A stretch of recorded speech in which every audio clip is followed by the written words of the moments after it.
Bienvenidas y bienvenidos a la tercera charla del ciclo de conversatorios organizados por el Departamento Disciplinario de Psicología y que cuenta con la colaboración de la Dirección General de Vinculación con el Medio de la Universidad de Playa Ancha. En esta oportunidad nos acompaña el profesor Antonio Ismael La Palma, psicólogo de la Universidad de Buenos Aires y doctor en Psicología de la Universidad de Belgrano. Antonio también es director de la maestría en Psicología Social Comunitaria y académico de la Universidad del Museo Social Argentino. Valparaíso, Chile, miércoles 24 de junio. Algunas incertidumbres. No tenemos idea de lo que vaya a suceder, no obstante, ante tanta incertidumbre, todos los días nos sorprendemos con el aumento de los contagios por COVID-19 a nivel nacional. 250.767 casos y más de 4.500 personas fallecidas. Ante esto, las autoridades continúan dando palos de ciegos. Nos faltará aprender algunas cosas del mundo oriental, me decía hace unos días Enrique Saforcada. Nos faltará funcionar en términos de oposiciones y poner en funcionamiento todas nuestras destrezas como especie humana para adaptarnos a las condiciones ecosistémicas. La primera y más básica, el aislamiento domiciliario. Y es que a estas alturas uno se pregunta inevitablemente hasta cuándo se extenderán las cuarentenas o los confinamientos sociales según sea la región y el país del que hablamos. Pues en Chile, hace rato que el funcionamiento del mercado sigue siendo más importante que la vida de las personas. La máquina no puede parar. Mejor no hablar de ciertas cosas, decía Luca Prodan. Se endurecen las penas por burlar las cuarentenas con amenaza de cárcel para quienes infringen la ley, pero aquellas y aquellos que deben seguir laborando se continúan levantando temprano, tomando el metro, el bus para llegar a sus empleos. Para ellos y para ellas no hay cuarentena. Trabajadoras de casa particular, conserjes, choferes de bus, operarios del puerto, cajera de supermercado, la persona que te vende el combustible. Empleos de primera necesidad, le dicen algunos. En este contexto, cabe preguntarse qué sucede en las comunidades donde justamente el Estado no ha llegado históricamente, pues muchos, ante la duda, ya desarrollaban un trabajo territorial de base de suma importancia para vecinos y para vecinas. Las ollas comunes o comedores populares, por ejemplo, no son algo nuevo en Chile. Experiencias emblemáticas surgieron durante la Gran Depresión del 32 y luego con mayor fuerza en la década del 80 con la implementación del modelo neoliberal y la dictadura como brazo armado vigilante. El llamado milagro de Chile no estaba dando los resultados prometidos. La erradicación de viviendas marginales y la represión en las poblaciones mostraba el foco violento y segregador que se venía robusteciendo en todos los barrios. Es así como los comedores populares empezaron a surgir cada vez con más fuerza. Experiencias emblemáticas en Lo Hermida, La Victoria y La Bandera en Santiago, y en Valparaíso, el comedor del 421 al alero de la iglesia La Matriz, en el barrio Puerto, todas mostraban y muestran actualmente una estrategia común, organización comunitaria de subsistencia frente a una crisis. Todo esto pareciera haber sido sacado de un libro de ficción, pero cobra sentido en un contexto en que la pandemia nos pone a prueba todos los días, desde la necesidad básica de abrazar a nuestros seres queridos más allá de la pantalla, hasta la actual falta de alimento en poblaciones producto del desempleo. Después de todo, quizás las y los orientales tenían razón. Debemos buscar en lo más básico la solución, partiendo por no perder la capacidad de comunicarnos, decir lo necesario y no olvidar que más temprano que tarde tendremos que volver a pensar cómo hacemos para salir de esta.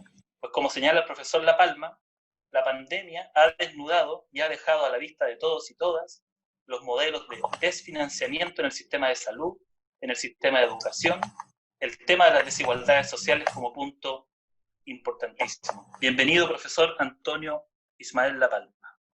Bueno, muchas gracias, Felipe. ¿Me escuchan bien todos Sí, y todas?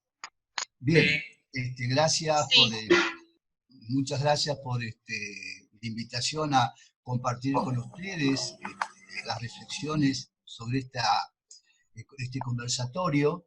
Y creo que es importante que en este momento, absolutamente sin ningún tipo de diferencias, todos estamos compartiendo lo que mencionaba, que es la situación de incertidumbre, ¿no? Como algo común a todos nosotros. No, no hay nadie que no esté atravesando por la incertidumbre, y la pandemia nos pone a la incertidumbre básica, que es el temor y el miedo a la muerte.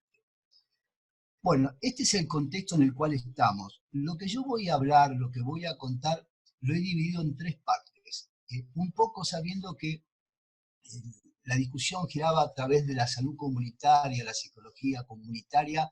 La primera parte es una presentación sobre los aspectos básicos de la psicología comunitaria para poder después pasar, digamos, a un ejemplo de redes utilizando el WhatsApp. ¿Qué? Me cayó lo que quedaba de mermelada.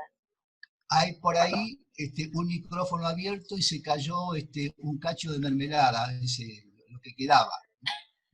Así que por favor cierren sin decir de dónde vino la voz, gracias. Bueno, bien, este es el mundo Zoom. El mundo Zoom es un caleidoscopio que son todos estos cientos de cuadritos que estamos compartiendo con lo que pasa allí adentro, en cada uno de esos espacios que tenemos. Bueno, todo lo que nosotros hemos aprendido en distintas formas de rutina, de contacto con los otros, esto ha cambiado.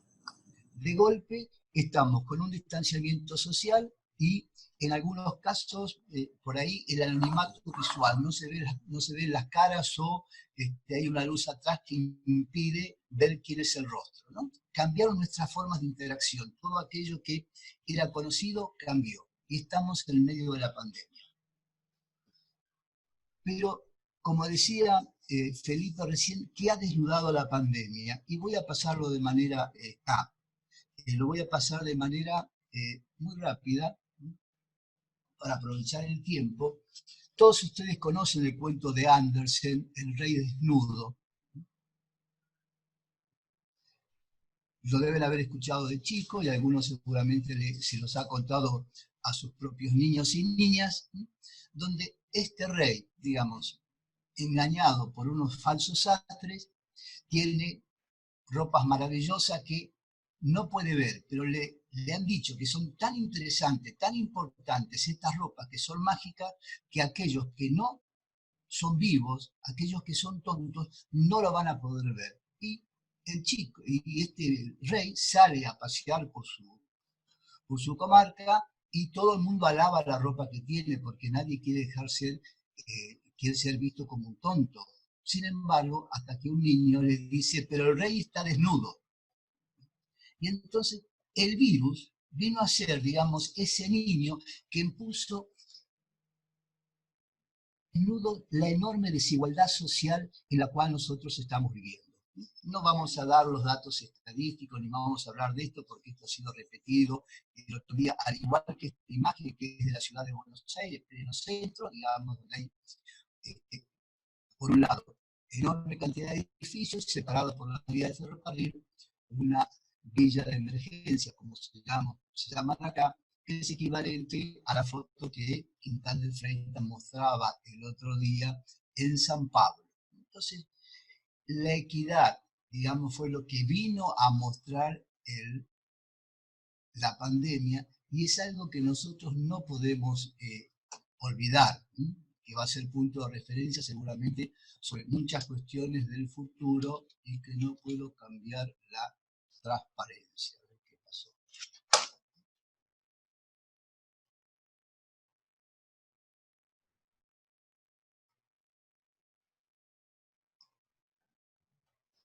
Disculpen un momento. Algo ha pasado. Bueno, y básicamente esta fragmentación ha sido el resultado de políticas neoliberales que han comenzado hace muchos años y fortalecidas en las últimas décadas, con diferencias quizás sustanciales en distintos momentos en países, pero el modelo sigue en vigencia. Y lo que ha generado es fragmentación social, la exclusión económica, política, ciudadana y cultural. Algo, disculpen, está pasando con esto. Está como y básicamente lo que encontramos en América Latina es la pobreza estructural, la informalidad, el hacinamiento, y básicamente estos son los aspectos que han generado, que están mostrando los efectos de la pandemia, donde pega mucho más duro.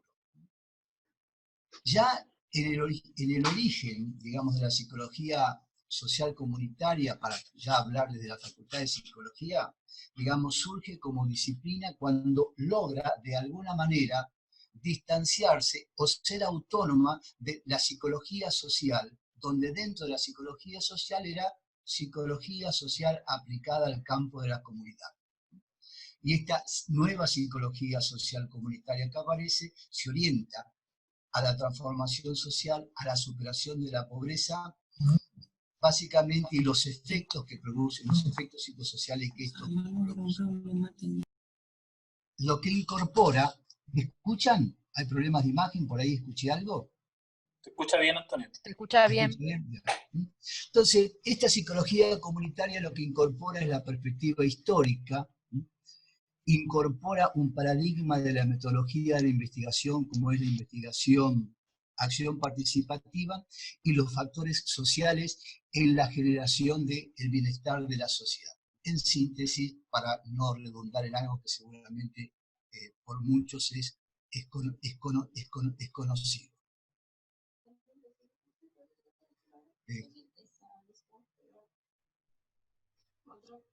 Pedimos que puedan silenciar sus micrófonos, por favor.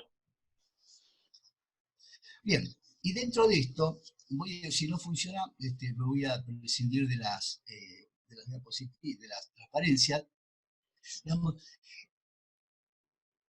la psicología social comunitaria ha desarrollado marcos conceptuales importantes, pero también modos operativos de intervención, en el sentido de procesos orientados al cambio, procesos intencionales de cambio, que dan cuenta de un proceso colaborativo entre población y equipos profesionales, equipos técnicos, que se orientan tanto a la provisión de recursos que establecía Kaplan en algún momento, recursos físicos, psicosociales y socioculturales que van a ser muy importantes al momento de trabajar con las redes. Y estos procesos no solamente se orientan al fortalecimiento de las capacidades de la población, sino también al análisis crítico de las representaciones sociales que tienen, y que a veces son condiciones que los desmovilizan, marginan y los excluyen. Digamos, estas serían como las cuestiones básicas de la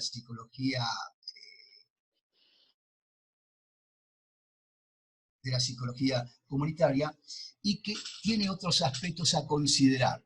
Acá vemos una foto de un grupo trabajando en un barrio, haciendo un diagnóstico, donde las condiciones complementarias de la psicología comunitaria son el enfoque preventivo, la interdisciplina, la participación, el empoderamiento en cualquiera de sus dimensiones, y por otro lado la intersectorialidad.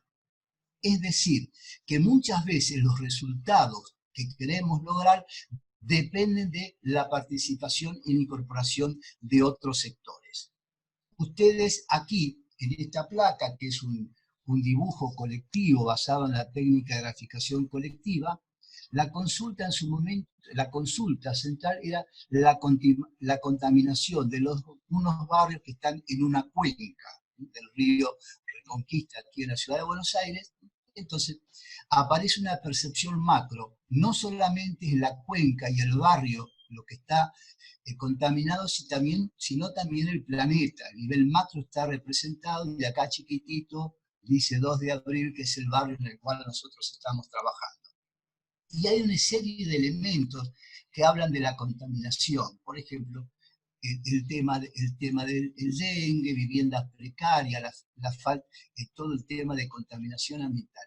Sin embargo, más allá de la consigna, lo que aparece es a la izquierda de la placa, dice, las cloacas.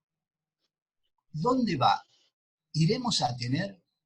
Digamos, comienzan a aparecer otros elementos que no tienen que ver con la consulta y que básicamente tienen que ver con el tema de la infraestructura, la carencia de infraestructura, la carencia de, aquí en algún lugar también carecen, aquí en este pedacito, de sistemas. Tenía habilitado el micrófono en la compu, dice. Hay alguien que tiene La de habilitado. México, apague el micrófono, y aquí dice, por favor. Aquí falta un centro de salud es el desfinanciamiento del sistema de salud durante años que está produciendo un efecto nefasto en esto de trabajar con la pandemia. Aparece denunciado por la población. Pero como hablamos de intersectorialidad, también aparecen otros temas.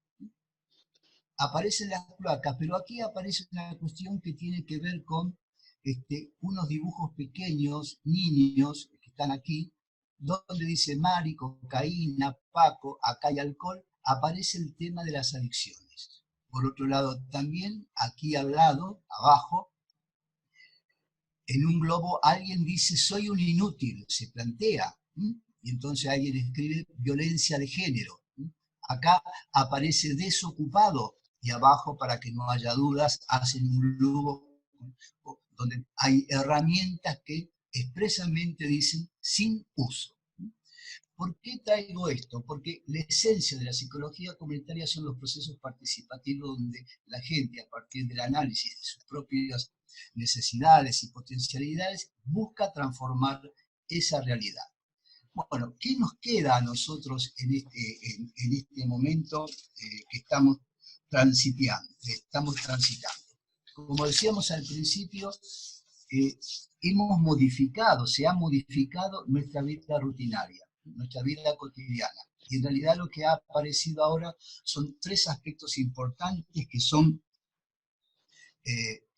simultáneos entre sí y que esto es lo que genera la situación de gravedad.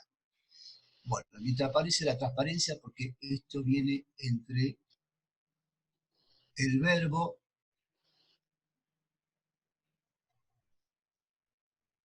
la mano y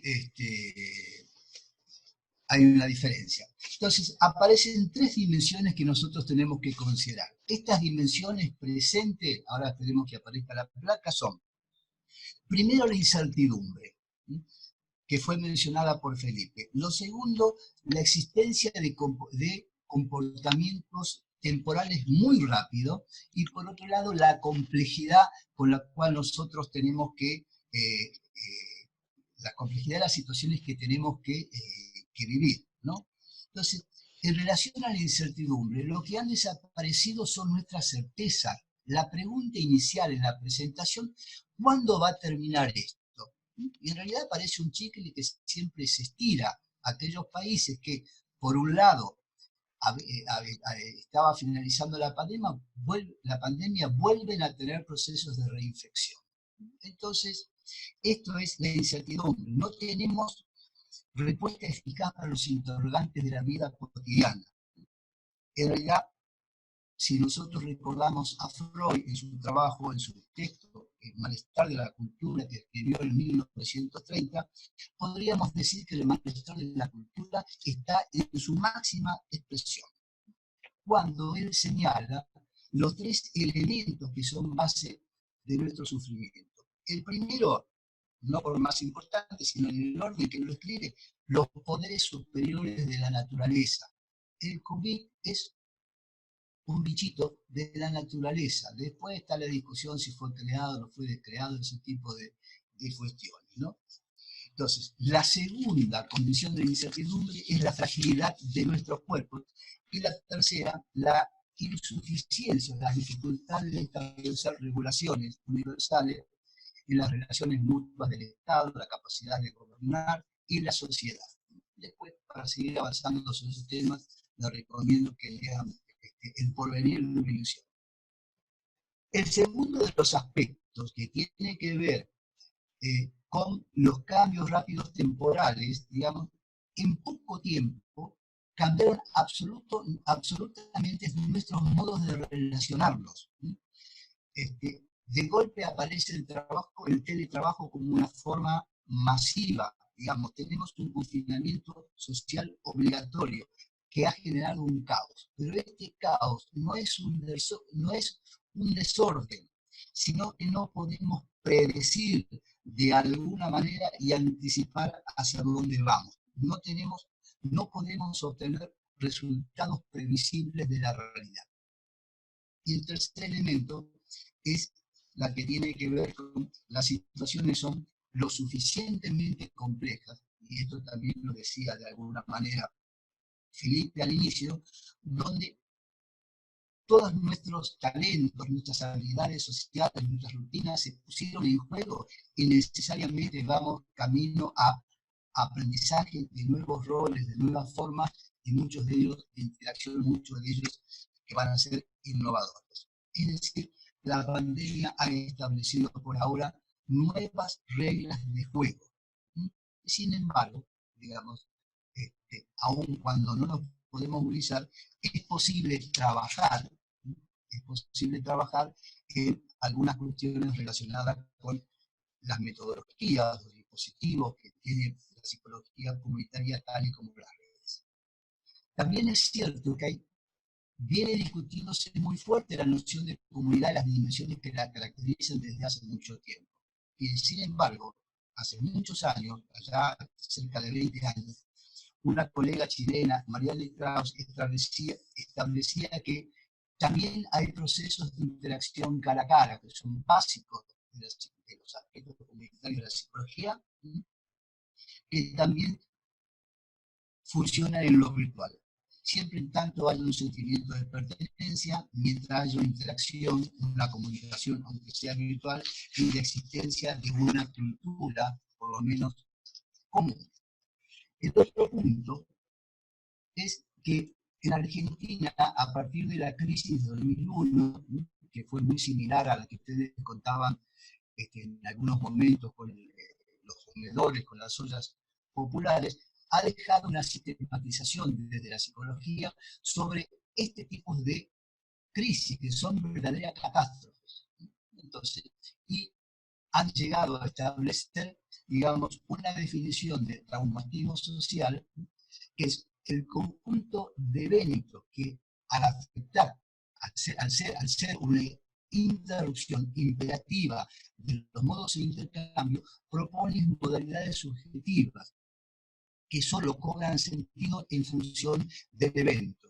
Y así aparece la desorganización y por que se pueden fijar, se refuerzan efectivamente y produce una confusión entre subjetividad social y subjetividad singular.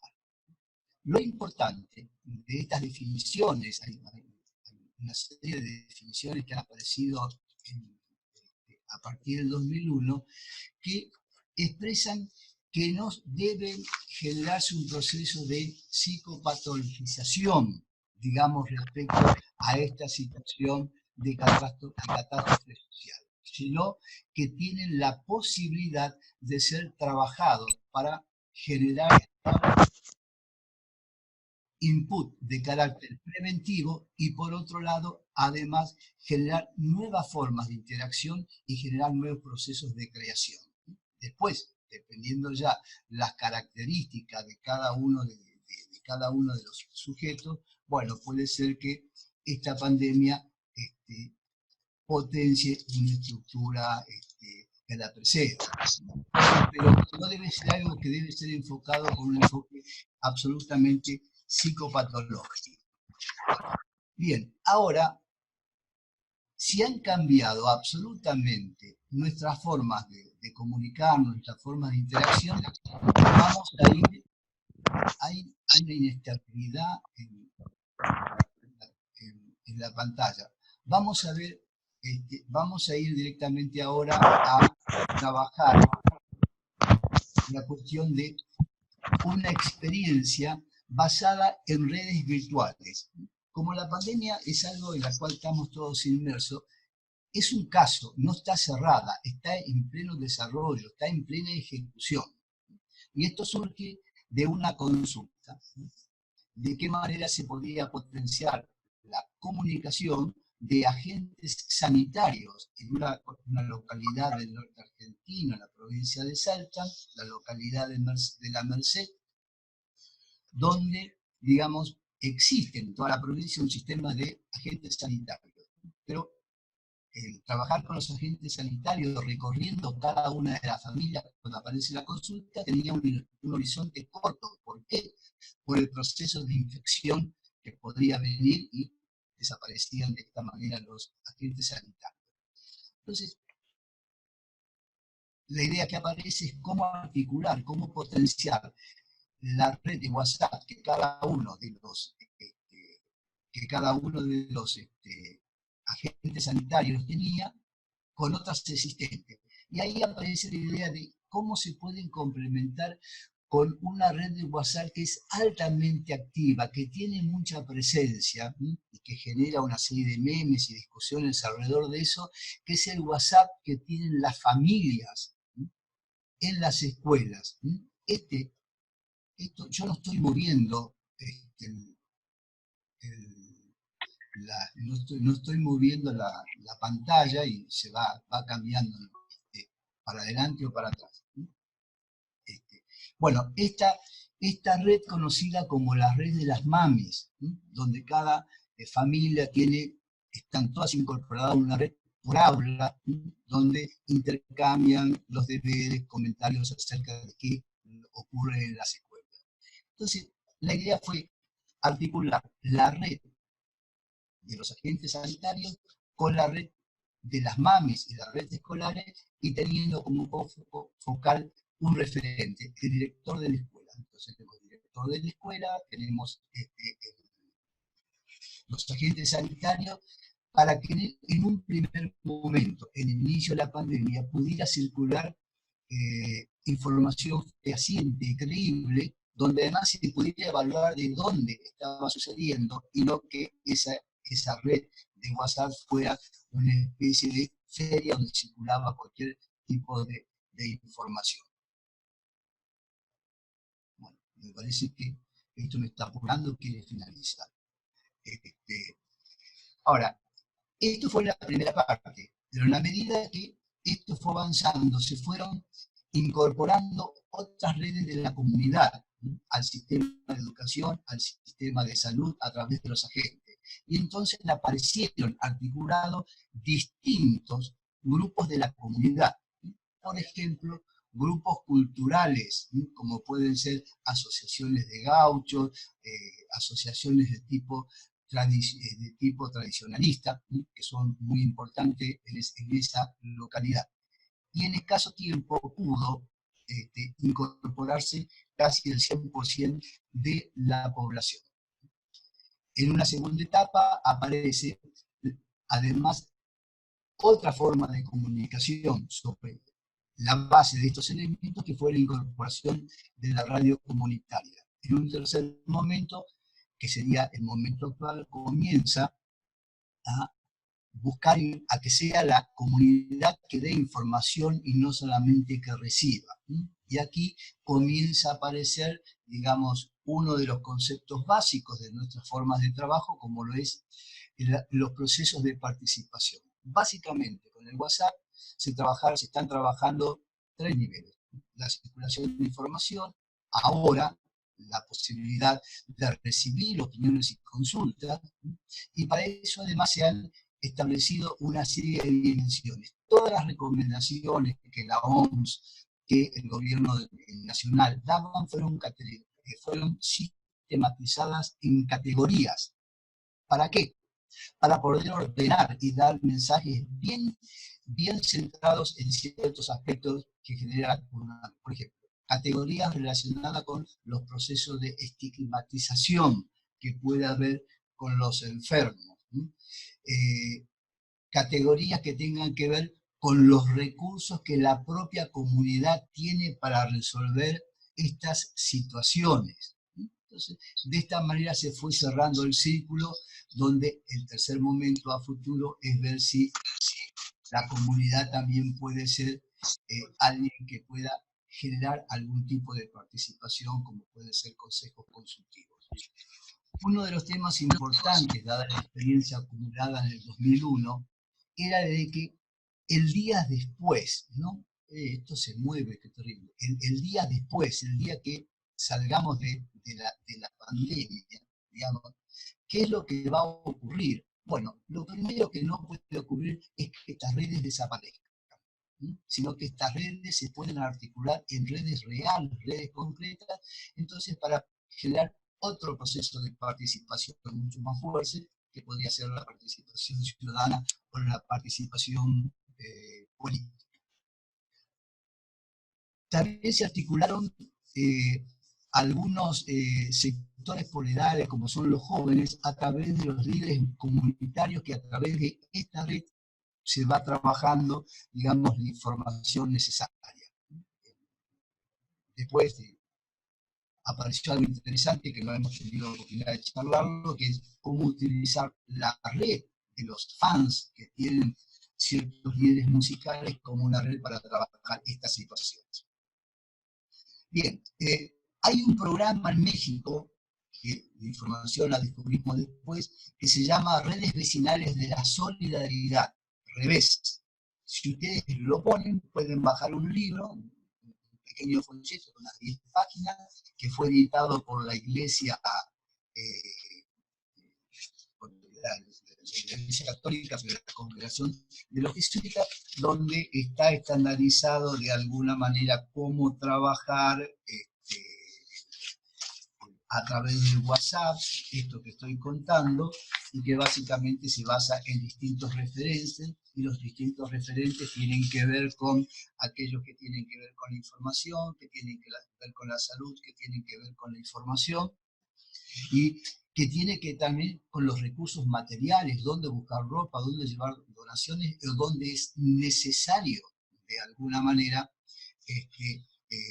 llevar bolsones de comida. Entonces aquí tenemos el tema de los recursos físicos. Básicamente, ¿qué vendrá después? El día después. Bueno, yo decía que no puede desaparecer esta red, sino que es porque es muy frecuente, terminada una fase, se comienza todo de vuelta, creamos redes. Hay un colega, Sebastián Bertuccelli, que él dice siempre que hay que trabajar con redes, no hay que salir a armar redes, sino descubrir y trabajar sobre las existentes. Bien, ¿qué viene para después? Sin saber qué es el después, porque esto tiene un alto grado de incertidumbre. Bueno, poder trabajar, tomar al máximo los aspectos preventivos para evitar los efectos psicosociales de la pandemia, tanto como el trabajo con recursos físicos, los psicosociales y los socioculturales, el fortalecimiento de las organizaciones comunitarias y, por otro lado, y esto es lo más importante, cómo fortalecer dos aspectos que la psicología comunitaria ha tomado desde el inicio como su valor, que es la participación ciudadana y la participación política. Siguiendo con una línea que inaugurara Fernández Calatayud en una de las charlas, digamos, tiene que ver con el rol de la universidad. Y en este punto me parece que lo ético y lo político tiene que ser discutido. Hay un trabajo, digamos, no recuerdo los autores ahora, pero que ha sido editado y escrito por la universidad, por ustedes, donde se hace referencia a estos temas. Yo creo que desde la psicología comunitaria, y si buscamos ejercer algún tipo de influencia en los procesos de transformación o algún tipo de influencia en las políticas públicas post pandemia, creo que se va a jugar en el ámbito de lo ético y lo político. Esto que diera a conocer Isaac Brzezinski como el campo de la validez psicopolítico de la psicología comunitaria y la articulación orientada hacia el bienestar social. Bien, una última referencia, porque están apareciendo muchas redes internacionales tratando de ordenar las intervenciones de la psicología comunitaria y los procesos de solidaridad. Mi experiencia me muestra que la población, aún en situaciones más extremas, cuando tiene que resolver sus situaciones, es solidaria entre sí. Pone mecanismos solidarios y se las arregla y avanza para adelante. Y generan estrategias de sobrevivencia muy complejas. Claro, es el Estado el que está ausente en estos casos. Pero, ¿por qué digo esto? Porque la articulación entre las estrategias de sobrevivencia basadas en la solidaridad que tienen los procesos populares, muchas veces en el nivel de las políticas públicas no tienen la misma mirada, no hay una equivalencia. ¿Qué quiero decir con esto? En un trabajo de investigación participativa en salud, hecho en Argentina, Bolivia, Uruguay y Paraguay, digamos, cuando uno le preguntaba a algunos decisores políticos, con el tema de participación aparecían cuestiones como esta. Cuando hay algún problema, la población lo resuelve, la población se organiza. Pero después, es decir, cuando ha desaparecido el problema, para nosotros es un problema. Y es aquí donde aparece el poder, las relaciones de poder, componente que trabaja la psicología comunitaria y que una psicóloga tucumana, para Juan de Ferulo, Tucumán es una provincia de Argentina, disculpen, en algún momento dijo que cuando trabajamos en este campo de la psicología comunitaria se desnudan 3 P's, y ella lo llama el triángulo de las 3 P. Los conocimientos de las psicologías, de nuestra disciplina, la generación y facilitación o estudio de procesos participativos, pero aparece otra P que tiene que ver con las relaciones de poder con las cuales nosotros también nos vamos a enfrentar.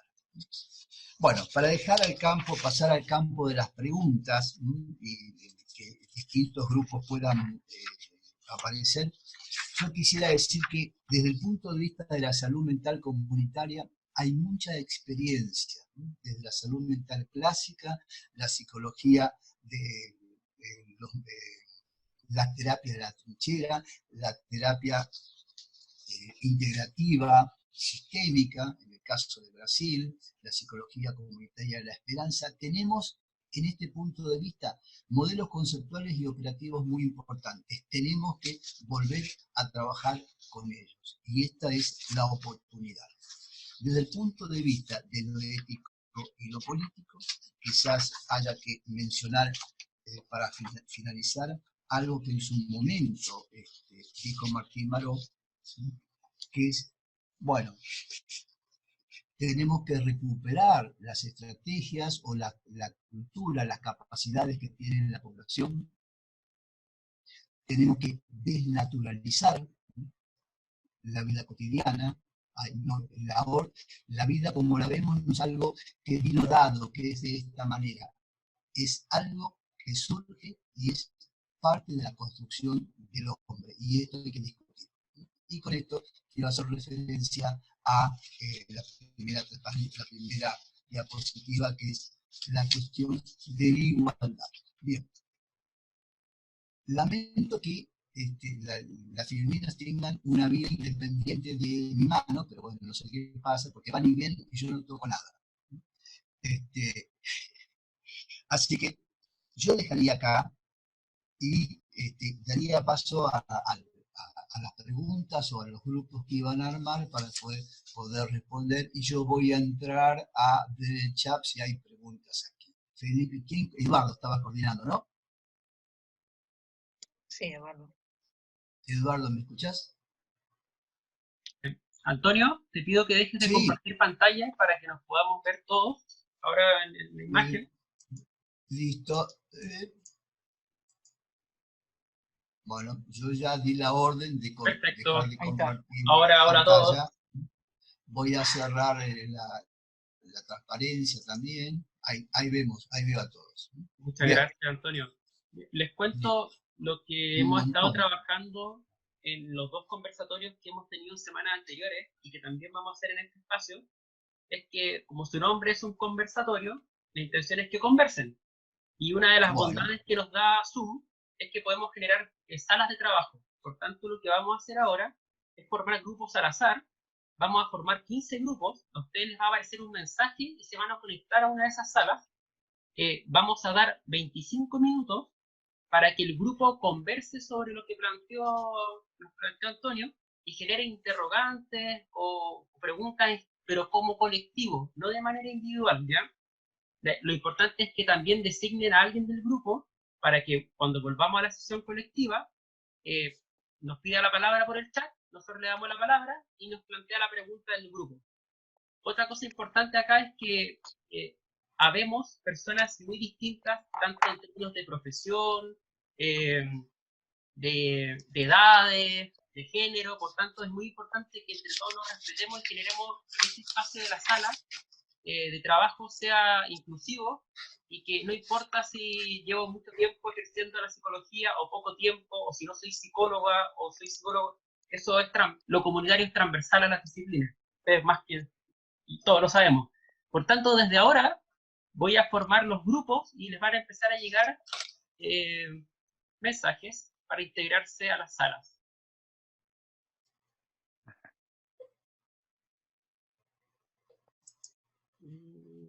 Hola Eduardo, ¿y cómo llegan los mensajes? ¿Al correo o llegan al chat? Dentro de esta misma sesión, yo voy a apretar ahora inicio y les va a empezar a llegar un mensaje para sumarse al grupo. Y cualquier duda que muestre acá. Adiós. Y en este momento van a empezar a aparecer los mensajes y ustedes van a ir ingresando. Gracias. Que les vaya muy bien. Nos vemos a la vuelta.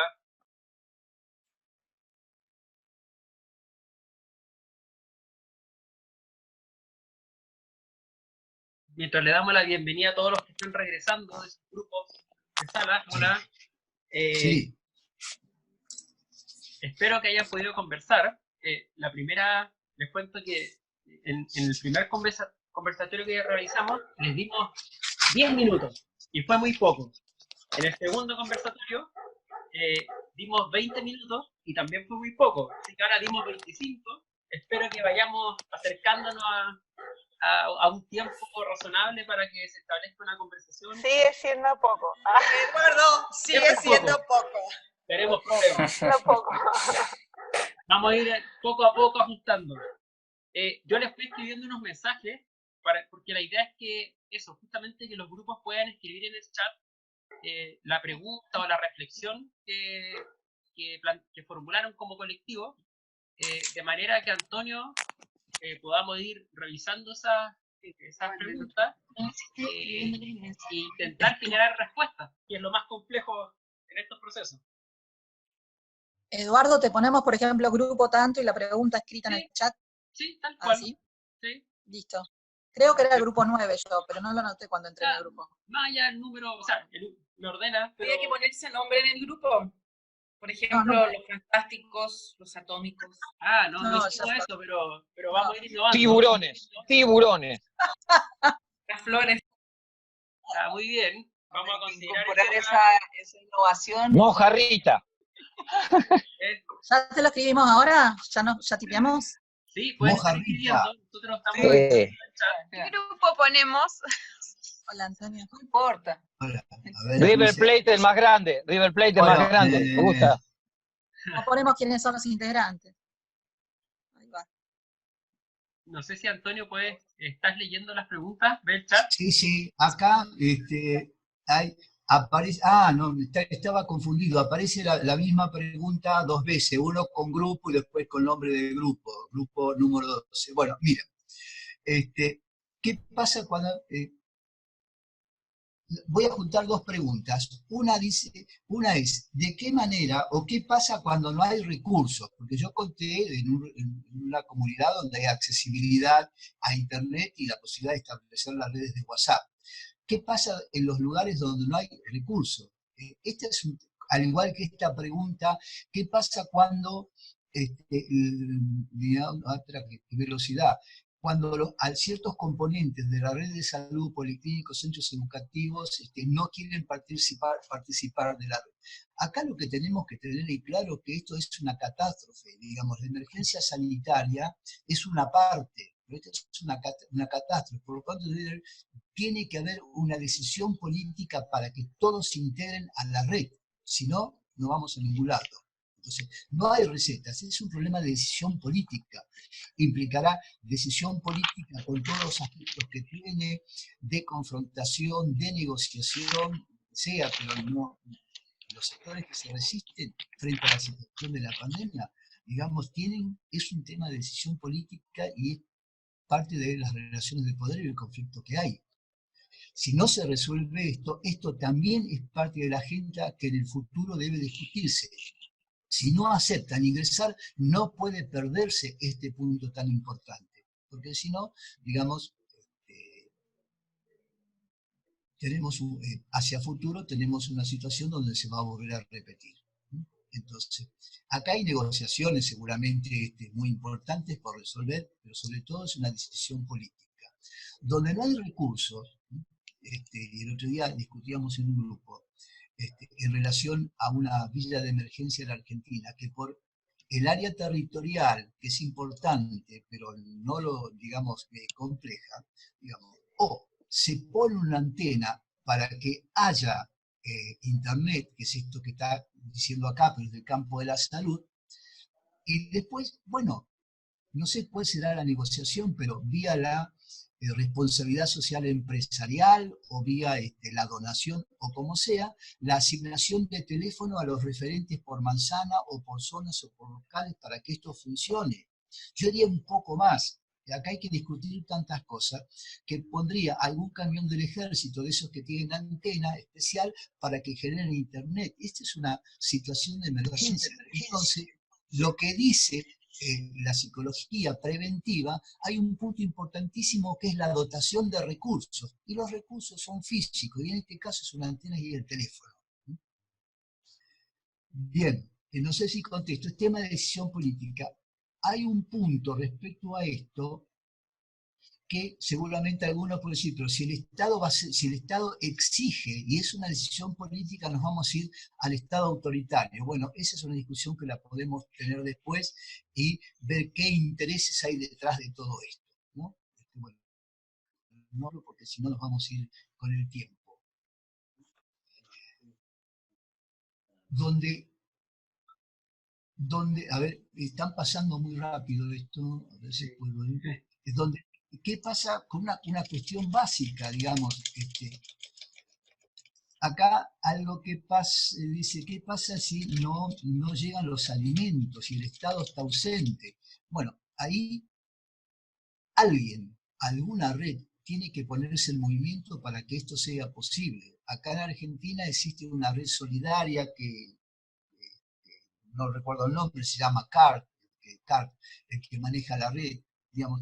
Él tiene desde hace muchos años tal prestigio, tal capacidad, que solicita donaciones y tiene una infraestructura suficiente como para poder distribuirla. Él ni la toca. Está la donación y la llevan en un camión o en camiones hacia donde sea necesario, digamos. Pero eso es una red de alguien, si quieren, un voluntario social importante ahora porque se fue construyendo a través del tiempo, pero esto de cuáles son las redes que nosotros deberíamos apelar, que debemos incentivar con mensajes muy claros, digamos. Bueno, a ver, grupos de empresa, todo el mundo es muy importante, estoy viendo una cara por acá que trabaja en ese tema, sobre la responsabilidad social empresarial. ¿Dónde queda la responsabilidad social empresarial en una situación crítica como es la pandemia? Entonces ahí hay que salir a buscar esa distribución de alimentos que el Estado no se hace cargo. Lo importante, y esto de desnaturalizar, que yo dije al final que venía de Martín Maró, es que una vez que termine la pandemia no nos quedemos tranquilos, tenemos que seguir discutiendo estos temas, porque el Estado no garantiza la subsistencia básica como es la alimentación. ¿Para qué existen las áreas que se dedican a trabajar situaciones de catástrofe? Eso es un organigrama dentro del Estado. Está bien que esta catástrofe hace saltar todo, ¿no? Porque hay tal tensión, tal circulación de necesidades que como una red eléctrica saltan los tapones. Bueno, pero por eso hay que seguir discutiéndolo para el final, porque no va a ser seguramente la única pandemia, ¿no? La última. Bueno, acá dicen cómo nos juntamos con la red de psicología comunitaria y podamos incidir en las políticas públicas, que está quebrado, ya estaba de antes, frente a la contingencia. Bueno, haciendo la denuncia, saliendo a que aparezcan en los diarios. No sé cómo se enchila el tema de la prensa, pero siempre hay una prensa que puede tomar los pedidos y transformarlos en noticia. Allá Eduardo Duda, tendríamos que hacer una especie de junta de escenario y entonces ver por dónde podía circular eso, pero es decir, la denuncia es un componente de la participación ciudadana que busca influir en las políticas públicas. Los movimientos que ustedes han hecho y que ahora están congelados por esta situación en busca de cambiar las reglas de la Constitución, tienen que ver con la participación ciudadana y por lo tanto también la participación política, ¿no? Se van juntando. Entonces, me parece que la idea es empezar a juntar y denunciarse. Quizás en la pandemia no sea posible todo esto, pero no lo podemos olvidar, no lo podemos dejar para el futuro. Es decir, no es que tenemos que dejarlo para el futuro, no nos podemos olvidar de esta situación en el futuro. Bueno, da para más. En todo caso, queda la consulta de cuál es la red que hay, ahora después sigo con los demás, cuál es la red de responsabilidad social empresarial existente, que todos se llenan la boca, ¿no? Como que tiene que ver con la identidad, el prestigio. Bueno, y por esos lados hay que, cuando yo dije que la complejidad de la situación implicaba nuevos desafíos y muchos de ellos de carácter innovador, bueno, es lo que estamos viviendo. Si muchas de las prácticas habituales que teníamos ya en este momento no sirven. ¿Cómo lograr que el proceso comunitario que se generó de manera solidaria y participativa se reconozca y se consolide en el porvenir? Y de tal modo de no correr el riesgo de volver a la sobredemanda. No sé qué es la sobredemanda, pero sí, digamos, los procesos participativos en las situaciones de crisis, digamos, se movilizan y hacen mucho ruido, pero no se transforman en procesos participativos que puedan cambiar la realidad, sino se transforman en algún tipo de organización más permanente. Cualquiera sea el modelo organizativo que tomen, pero debe trascender el periodo de denuncia, del periodo de reclamo, si no es como un petardo, que hace mucho ruido, con luces fugaces que son maravillosas, pero no conducen a ningún lado. Entonces, creo que aquí, cuando yo dije el fortalecimiento comunitario como las cosas de futuro, tienen que ver con esto, dar apoyo a todos los procesos solidarios y participativos que se generaron ahora, y porque después no está más la pandemia, lo dejamos. No, tenemos que trabajar en consolidarlo. Y esto es un proceso de cooperación técnica, de facilitación que lleva tiempo, no es mágico, requiere discusión. La potencialidad que tienen los pequeños grupos de discusión cuando se abren hacia un encuentro entre ellos es que pueden generar cambios, pero se necesita la permanencia de ese espacio. Si no, creo que se llaman, la sociología lo ha llamado grupos de afluencia, de alto grado de movilización, pero después desaparecen, o movimientos de crisis, desaparecido terminada la crisis. Por eso, una advertencia muy importante, esto tiene que continuar, no finaliza con la crisis. Bueno, creo que eso está contestado. ¿Qué pasa en las comunidades en tiempos de pandemia? No sé con qué.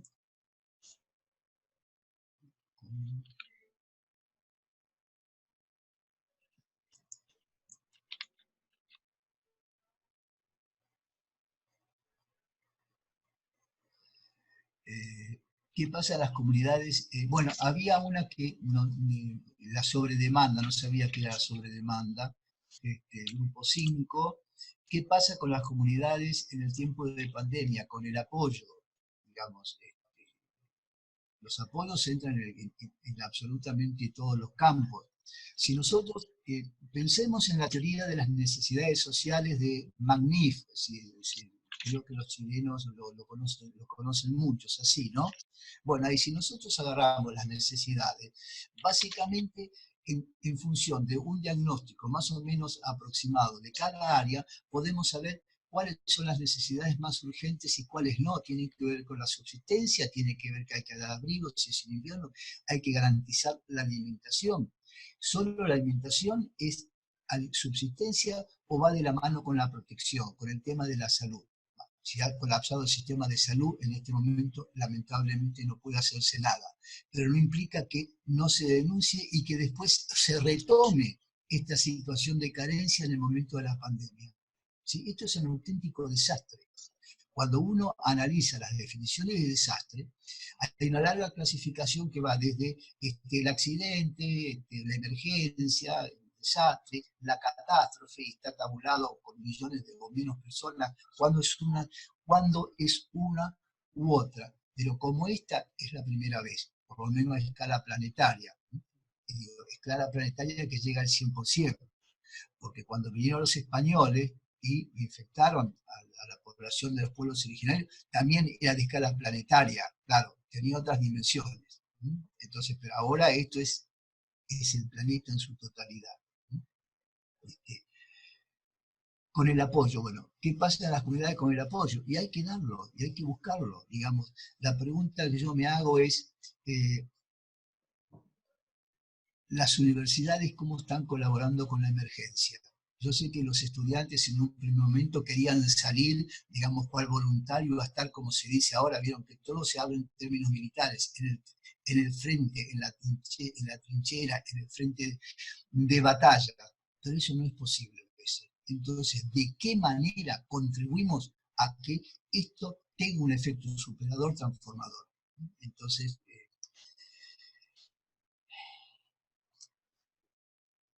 ¿cómo seguir manteniendo la conexión con adolescentes sin generar agobio cuando el agobio está instalado? ¿Cómo desnaturalizarlo? La experiencia que yo les conté de la Merced en la provincia de Salta, digamos, se han vinculado con los adolescentes a través de los líderes comunitarios. Esto implica que trabajar con esos líderes, con los líderes comunitarios de música, ¿no? Con sus referencias musicales, por lo cual hay que trabajar con ellos en procesos de formación y capacitación muy rápida para que puedan trabajar estas situaciones del agobio, del cansancio, pero por otro lado vincularlo con otros sectores que podían dar algún tipo de respuesta, que tengan que ver con cómo hacer educación física, cómo generar algún tipo de discusión, todo a través de los espacios que tenemos, que por ahora son virtuales. Pero la palabra, la presencia de un rostro cuando hay conectividad, digamos, es posible, porque la interacción sigue existiendo. En los últimos tiempos, cuando apareció esta cuestión de la virtualidad, a mí me agarró hace un año atrás que tuve que dar algunas clases de psicología social virtual, semipresencial. Con lo cual, rápidamente entré a buscar y descubrí que hay un mundo de investigaciones muy importante sobre los procesos de influencia social, liderazgo, conformidad social, interacción no social, virtual, que es una forma de interacción. Pero lo más interesante que según el tipo de interacción, de influencia social sobre la cual estamos trabajando, produce el efecto en el otro, desde cómo se generan las normas dentro de un grupo, cómo se generan los consensos y cómo se discute, todo esto de manera virtual, o sea que es un canal. Lo que tenemos es quizás la carencia de los suministros físicos, antenas y teléfonos para que esto sea así. Y hasta que no nos podamos juntar, no es posible, porque ahora juntamos 5 adolescentes y se van a infectar muchos de ellos. Los referentes que están trabajando en algunos barrios, que son voluntarios, que han sido formados como líderes de manzana, o los líderes de manzana de manera tradicionales que han sido formados para trabajar en la situación de pandemia, cuando no pueden salir de la favela, no pueden salir de la Villa Miseria, yo voy a hablar de algunas cuestiones de Argentina, digamos, reciben consejos, digamos, a distancia de aquellos médicos o aquellos psicólogos de cómo comportarse con la población que solamente pueden ver ellos.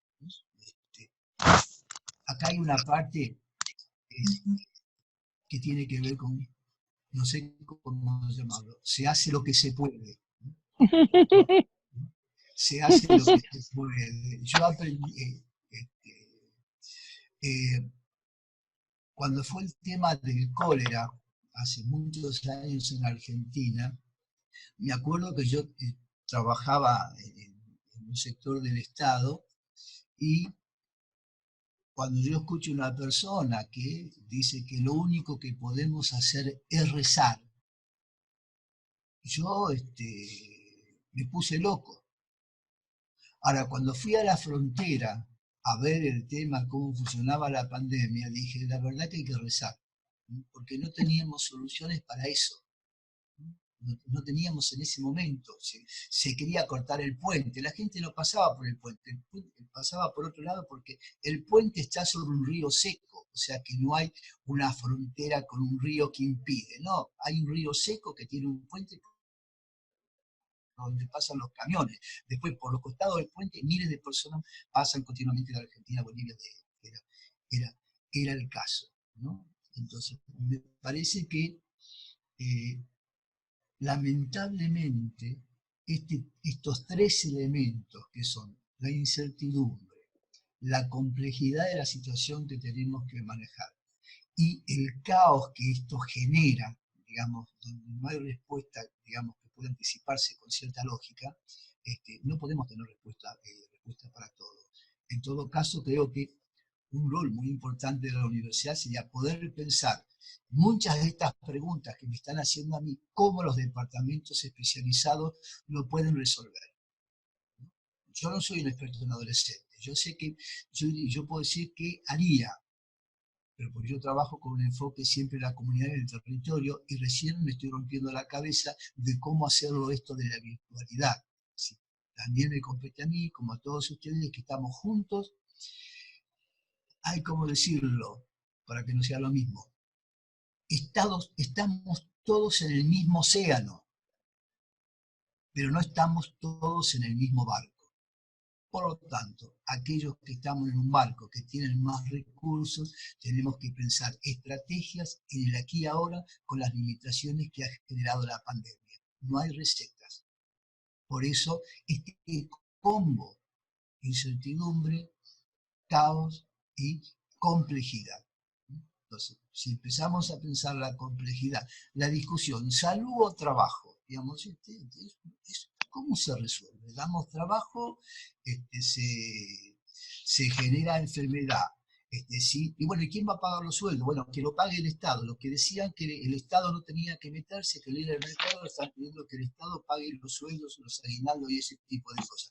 Mientras tanto, le exigen que sea responsable con el pago de la deuda externa, ¿no? Entonces, esta es la complejidad, donde lamentablemente, y esto debe ser parte de la dimensión humana, es que cada uno trata en esta situación de sacar el máximo partido posible. El país, dicen, el país está parado. Estamos parados los ciudadanos que no podemos circular. Estamos parados los ciudadanos porque tenemos miedo respecto a la pandemia, la enfermedad, el contagio, etcétera, etcétera.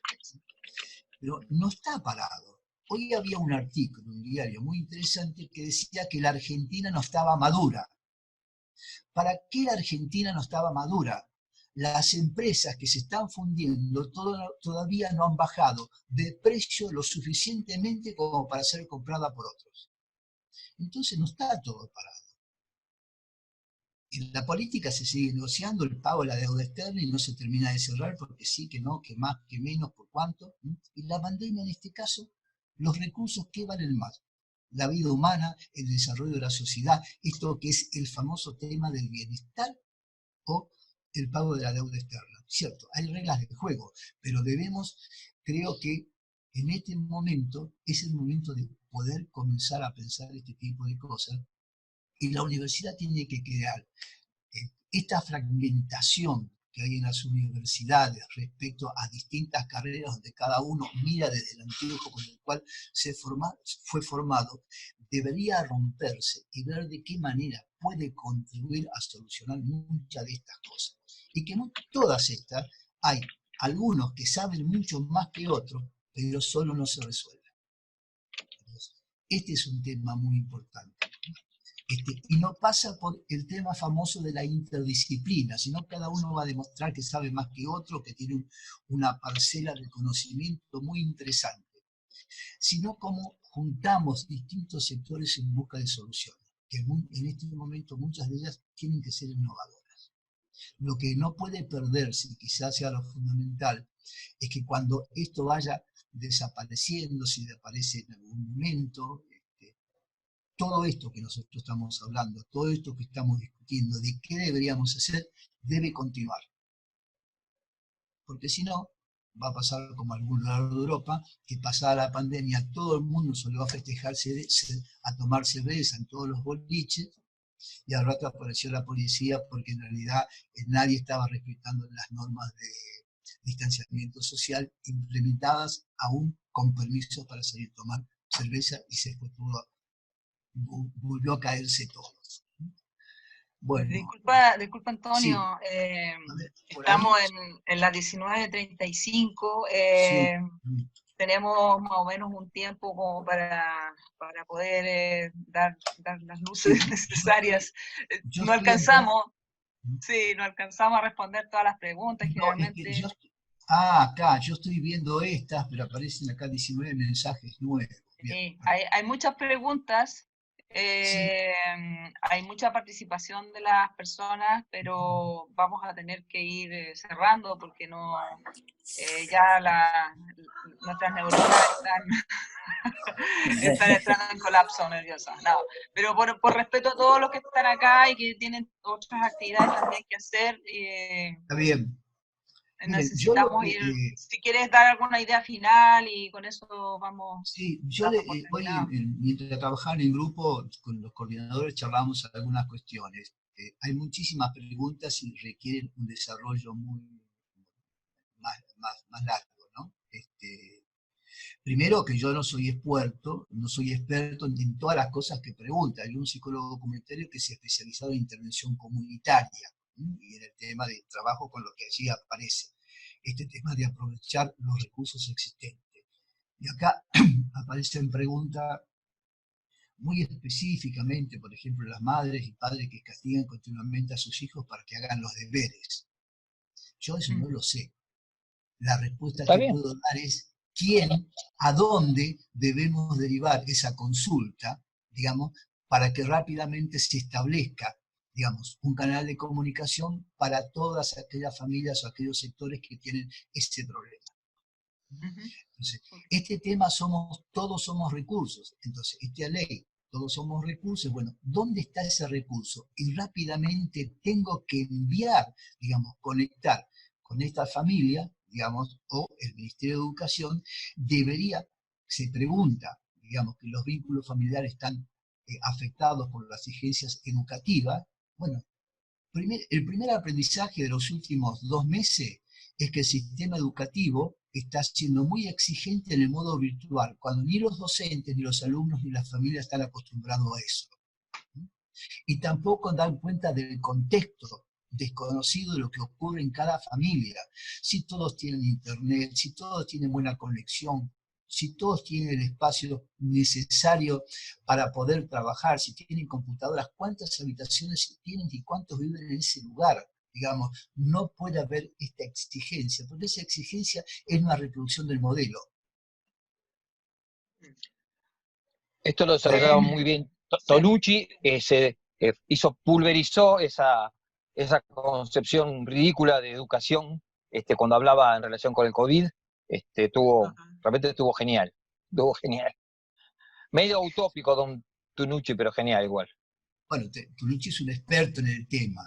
Entonces, me parece que el tema es ir a los expertos, digamos, ir a los referentes o ir, digamos, a los grupos de la universidad que son representativos y por lo tanto que den respuesta. Quizás la movilización de la red interna que tiene cada universidad y la relación con otros deberían estar. Si a mí me llega esta pregunta, yo digo, a ver, en esta universidad, cualquiera sea, ¿no? Pero digo, en la Universidad de Playa Ancha, es así, ¿no? Digamos, sí. ¿Qué sector podría responder a esta pregunta de educación que tiene que ver con los chicos que son castigados? Y tienen que trabajar ese tema. Y en lo inmediato darán una respuesta.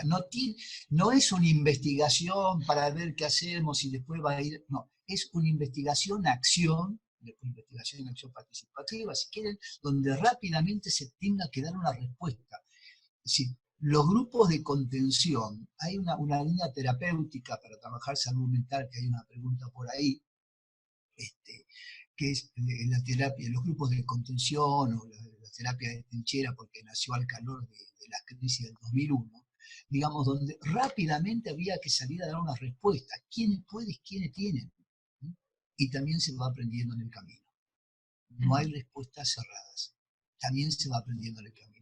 Porque el modelo con el cual estamos trabajando en este momento no existe. Desapareció. Okay. A ver, simplemente lo que desapareció fueron las rutinas, que con más complejidad, con mucho de problemas, digamos, eran nuestras zonas de confort. Las representaciones sociales, ya que estamos en psicólogos que nos hacían comprender el mundo, estallaron, no la tenemos.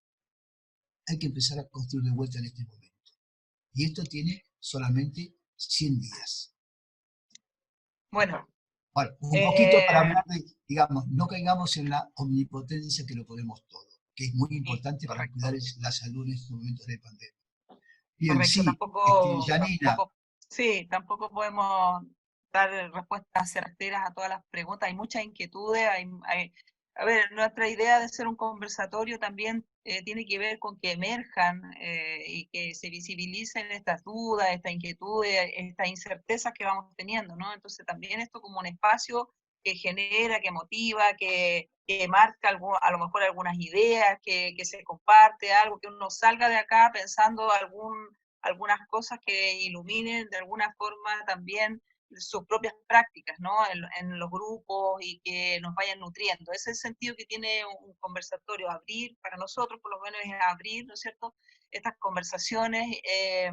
Sabemos que no somos expertos en todas las materias, estamos haciendo estas invitaciones también para que vengan personas que tienen distintos tipos de conocimientos por experiencias también, que son súper válidos, ¿no es cierto?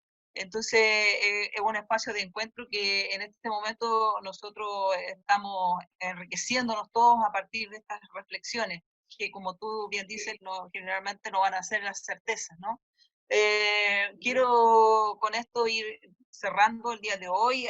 Le agradecemos como Departamento de Psicología, como Unidad de Vinculación de la Universidad de Playa Ancha, la asistencia enorme. Hay mucha gente que te conoce, que te sigue, te quiere escuchar y todo eso para nosotros es una satisfacción muy grande. Tenemos acá presente a Eduardo Ticera, que está también ahí en la pantalla. Él va a ser nuestro próximo ponente. Vamos a hacer una semana de descanso, eso sí les aviso que la próxima semana no vamos a hacer conversatorio, sino que nos vamos a volver a juntar el 8 de julio. Les vamos a mandar información, tenemos sus correos, si ustedes se inscribieron y todo eso. También nos preguntaron a través del chat si estábamos grabando. Tenemos la grabación de todo el conversatorio y también les vamos a hacer llegar el link para que ustedes después lo puedan compartir o puedan trabajar algunas ideas con otros grupos, qué sé yo, que pueda servir de un insumo, ¿no?, reflexivo. Así que guardemos también, creo que hay que guardar algunas preguntas e ideas para trabajarlas con Eduardo. Eduardo se va a referir al trabajo en infancias, así que ahí vamos a tener otras oportunidades de tocar otros temas para que vayamos construyendo conocimiento. ¿Quieres decir algo, Antonio? No, todas las preguntas que yo estoy viendo en el chat, ¿eso queda grabado? Que se puede, porque a mí me gustaría revisar esto, y en todo caso, como dije, yo hago un pequeño audio con algunas comentarios que crucen, si es posible, entre lo que yo puedo, buenísimo este tipo de cuestiones. Sí. Y acá hay algo interesante, apareció un grupo de Mendoza que dice que están trabajando con estudiantes de la Universidad del Congreso, digamos, están trabajando en apoyo virtual y muchas en respuesta a las cosas que preguntan acá. Bueno, y hay que comunicarse con ellos para que digan qué están haciendo. En este momento hay dos redes de la Sociedad Interamericana de Psicología y la Red Europea de Psicología Comunitaria, donde están haciendo un banco de datos de experiencias. Hay cientos de información. Lo que pasa es que es imposible leer todo. Las primeras tienen que ver mucho con los consejos iniciales, cuídese, lávese las manos, el barbijo, pero a la medida que va avanzando van apareciendo temas relacionados con la salud mental, cuestiones que tienen que ver, que por ahí había una pregunta, con el tema del incremento de la ansiedad, la depresión y otros efectos psicosociales de esta situación. Sí. Bueno, quiero mandar el saludo a Francisco Morales Calatayud, que es un gusto que esté acá con nosotros calladito de la boca. Francisco está por acá. Aprovecho de hacer su saludo. Y tú Eduardo, querías decir una cosa. No podía frenarme, disculpen. Solo a comentarle a todos que también este es un espacio donde podemos ir conociendo otras experiencias, y así como ya tenemos los datos de ustedes van a recibir un correo de nosotros con el video de esta presentación, y si hay experiencias que están realizándose en sus territorios, sus países, compártanlas a través del correo, porque pueden ser futuros exponentes en este espacio. Este espacio queremos abrirlo a prácticas, Qué bueno, a intervenciones, ir haciendo una mezcla. Estamos ya pensando el próximo ciclo de 3 conversatorios, que va a partir con Eduardo Tisera. Después vamos a abordar el tema salud mental comunitaria, y queremos finalizar con movimientos sociales, donde vamos a volver a traer a gente que está en los territorios haciendo transformación social. Entonces, la invitación está hecha, escríbanos, vamos a estar interactuando, aprovechemos esta bondad que nos da la virtualidad de poder estar conectados entre distintos países. Y nada, finalizar, agradecer a Antonio y agradecer a todos los que están acá presentes, y nos vamos a estar viendo el 8 de julio en la presentación de Eduardo Tisera. Y un abrazo a todos y a todas. Muchas gracias. Muy agradecido. Gracias. Gracias a todos. Muy interesante todo lo que propone. Muchísimas gracias. Espero no haber sido desordenado. Les juro que el PowerPoint tenía vida propia. Tenés un poltergeist, Antonio.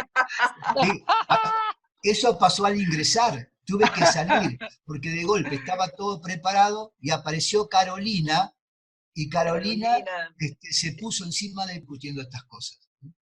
Muchas gracias. Un abrazo, Antonio. Muchas gracias a todos. Buenas noches. Francisco, saludos.